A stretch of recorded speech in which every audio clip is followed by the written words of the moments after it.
Good morning. Today we're going to look at another example of the chain rule and examine what the chain rule really says. The chain rule is a sufficiency condition for the derivative, namely, if the two criteria are met, you can compute the derivative of a composite function. But first I want to do a setup, and let's do the derivative of the absolute value of x using the chain rule. Now, as a review, one way to do it without the chain rule is as follows. And of course, looking at it as a piecewise defined function, we see the derivative is 1 and minus 1 respectively, and clearly the function is not differentiable at 0. Notice 0 is not included in this piece because the function is not differentiable there. That's not what we're doing today, that's just a little fun.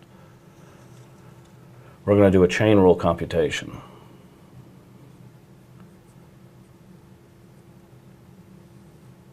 So there's a chain rule version of the same derivative. Well, we know the absolute value of x is the square root of x squared. We know the square root function can be written as an exponent. All right. So now we have our inside function of x squared. That's our g. Our h, our outside function, is the square root of x. So applying the chain rule in this form,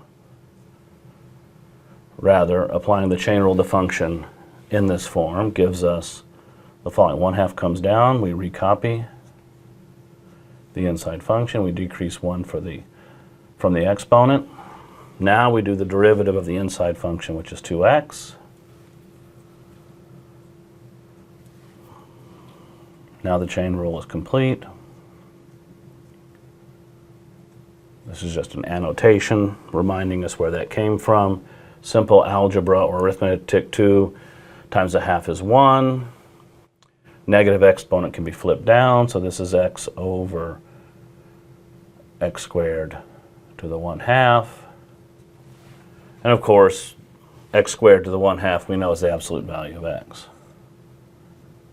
Okay. Now, actually, this is what, if we go back, we didn't look at it this way, but we do know that the piecewise defined function 1 on the right of 0, negative 1 on the left of the 0 is in fact the absolute value of x over x. We know that from earlier in the course. Okay, so they match, and we have a chain rule computation for the self-same derivative. Okay. Now let's look at another function, which would now use the absolute value.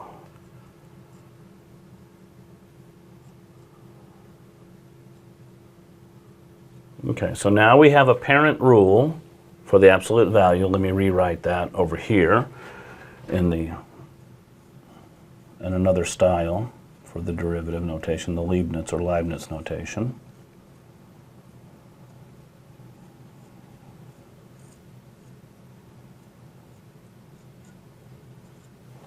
So let's think of it this way. This is another derivative rule which we could memorize. You're not really expected to memorize that. You could recompute it like this at any time, but for this demonstration, let's act like we have this in our mind. The derivative of the absolute value of x is the absolute value of x over x, obviously where x can't be 0.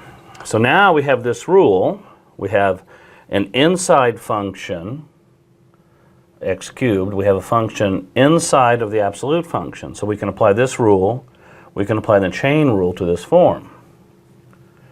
All right, so applying the chain rule version of this derivative rule to this problem says we apply the outer rule. Okay, that says I'm going to put absolute value of x, but I've got to recopy the inside. Okay, over x, and again I'm recopying the inside. So hopefully you can see what I've just done. I've just put x cubed in place of the in place of the x's, both those x's over here. Now we're not done. Now we need to chain. Okay, so the actual chaining begins when we multiply by the derivative of the inside. Okay, so now what is the derivative of x cubed? 3x squared. So this is a good example. Okay, let's cancel. So here we have x squared goes into x cubed x times. So what we have is the absolute value of x cubed over x. Now I could simplify this, but again, what's the point here? Now, is x equal to 0? No, because this computation only holds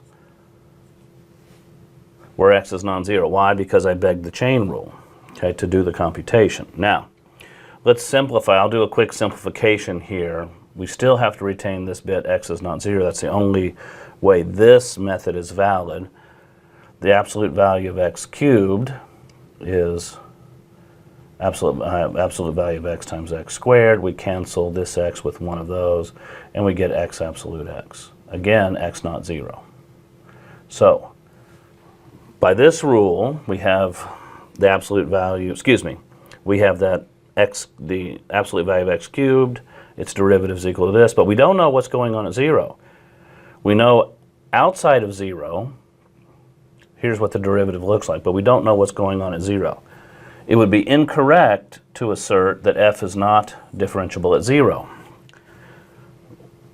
We know that this computation doesn't have anything to do with f being differentiable at 0. In fact, just to kind of foreshadow it, let's look at the graph of the absolute value of x cubed. Well, when x is positive, the absolute value of x cubed is x cubed.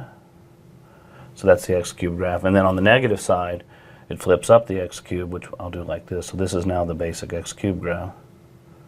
So it looks like this. And in fact, it does appear that f is differentiable at 0. So, to show that, we could actually do the derivative by the definition. We could say one way to show that is this. In other words, I'm asking myself, is this function differentiable at 0? The chain rule doesn't tell me anything about it. It tells me what happens when the function is not differentiable at 0. So this is f of 0 plus h minus f of 0 over h. What's 0 plus h? Well, 0 plus h is h. Remember, at every stage of the limit problem, we have to write the limit. This is f of h, which is absolute of h cubed minus 0 over h. And now we'll apply the similar arithmetic that I did, similar algebra that I did here. Of course, it's 0 over 0 form. You know you can't do anything with that. You have to keep working, canceling, coming down here. Functions that agree at all but one point, one of our favorite theorems, which means we'll cancel this h with one of the h's in the numerator. Now we can plug in, we can evaluate this limit functionally by plugging in this is 0. So, f prime of 0 was 0. Therefore, the function is differentiable at 0. So this is a good example. Hopefully you've seen what I'm saying. So really, the derivative rule is this, where I don't retain this piece, okay? But it took something else to get it. If we use the chain rule, you're trapped by applying it in the situation for which the hypotheses are satisfied. Namely, we have to have the inside function differentiable at 0, which it is, but the outside function has to be differentiable there, which it's not. And that's where we picked up this. Of course, you can see that because you get an x cubed term in the denominator. There's no way this expression will be defined at 0. So the chain rule is a sufficiency condition. It doesn't actually give you perhaps the entire answer, but it applies when the inside function is differentiable at x and the outside function is differentiable at the inside function, which here is x cubed. That's the chaining. A great example. So if we didn't think about it, or we thought about it naively, we would think the function is not differentiable at 0 because this form, this algebraic form we get, certainly can't, you can't evaluate at 0, but really the function is differentiable at 0. Okay. I hope that was enlightening. Thank you.